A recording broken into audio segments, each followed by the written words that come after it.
Hello, എല്ലാവരും ശ്രദ്ധിച്ചിട്ടുണ്ടോയെന്ന് എനിക്കറിയില്ല. പക്ഷെ ഞാനൊരു കാര്യം ശ്രദ്ധിച്ചേ. അതായത് ആദ്യമായിട്ടൊരു ചാനൽ തുടങ്ങുമ്പോഴേ അതിലാദ്യത്തെ വിഷയം, ഇപ്പം ഞാൻ തുടങ്ങിയത് പൂക്കളെക്കുറിച്ചായതുകൊണ്ട് തന്നെ നമുക്ക് ആദ്യത്തെ വിഷയം അത് തന്നെ ആവാം.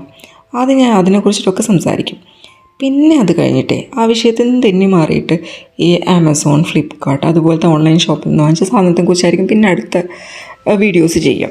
അതായത് ഈ ടെഡി ബിയർ പോലെ, അല്ലെങ്കിൽ എന്തെങ്കിലും ഷോപ്പീസ് ഐറ്റംസ്, അല്ലെങ്കിൽ നമ്മൾ അടുത്തുള്ള കടയിൽ നിന്ന് വാങ്ങിച്ച എന്തെങ്കിലും ഇലക്ട്രോണിക്സ് ഐറ്റംസ് അത് ഓപ്പറേറ്റ് ചെയ്യുന്നത് എങ്ങനെ, അങ്ങനെയുള്ള വീഡിയോസ് ആയിരിക്കും അടുത്ത് ചെയ്യാം. പിന്നെ അതിൽ നിന്ന് മാറിയിട്ട് കുക്കിംഗ് വ്ളോഗ്സ് ആയിരിക്കും. നമ്മൾ സ്വന്തമായിട്ട് വീട്ടിൽ നിന്ന് കുക്ക് ചെയ്യുന്ന വീഡിയോസ്, കടയിൽ പോയിട്ട് നമ്മൾ അവിടെ നിന്ന് കഴിക്കുന്ന വീഡിയോസ്, അതിൻ്റെ റിവ്യൂസ്, അങ്ങനെ. അത് കഴിഞ്ഞിട്ട് പിന്നെ പതുക്കെ മാറിയിട്ട് അതൊരു ട്രിപ്പിലോട്ട് മാറും. പിന്നെ യാത്രകളെക്കുറിച്ചുള്ള വീഡിയോ ആയിരിക്കും. പുതിയ പുതിയ സ്ഥലങ്ങൾ കാണിച്ചു കൊടുക്കുക, പുതിയ പുതിയ ആൾക്കാരെ പറഞ്ഞു കൊടുക്കുക, നമുക്കതിന് എത്ര എക്സ്പെൻസ് ആവും, അങ്ങനെയുള്ള പല കാര്യങ്ങളും.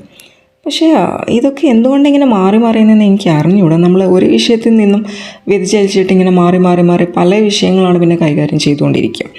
അപ്പോൾ ചിലപ്പോൾ ഇത് കണ്ടന്റിന് ക്ഷാമമുള്ളത് കൊണ്ടാവാം, അല്ലെങ്കിലേ എന്താ പറയുക, നമ്മൾ കാണുന്ന ആൾക്കാർക്ക് ഒരേ വിഷയം തന്നെ കണ്ട് ബോറടിക്കുന്നു തോന്നുന്നത് കൊണ്ടാവാം ഇങ്ങനെ ഒരു മാറ്റം. എന്തായാലും ഈ വീഡിയോ കണ്ടിട്ട് നിങ്ങൾക്ക് ഇതൊരു മുൻകൂർ ജാമ്യം എടുക്കുന്ന പോലെ തോന്നില്ലല്ലോ? തോന്നിയോ? എങ്കിലത് സാങ്കല്പികം അല്ല, യാഥാർത്ഥ്യം മാത്രം. Okay, thank you.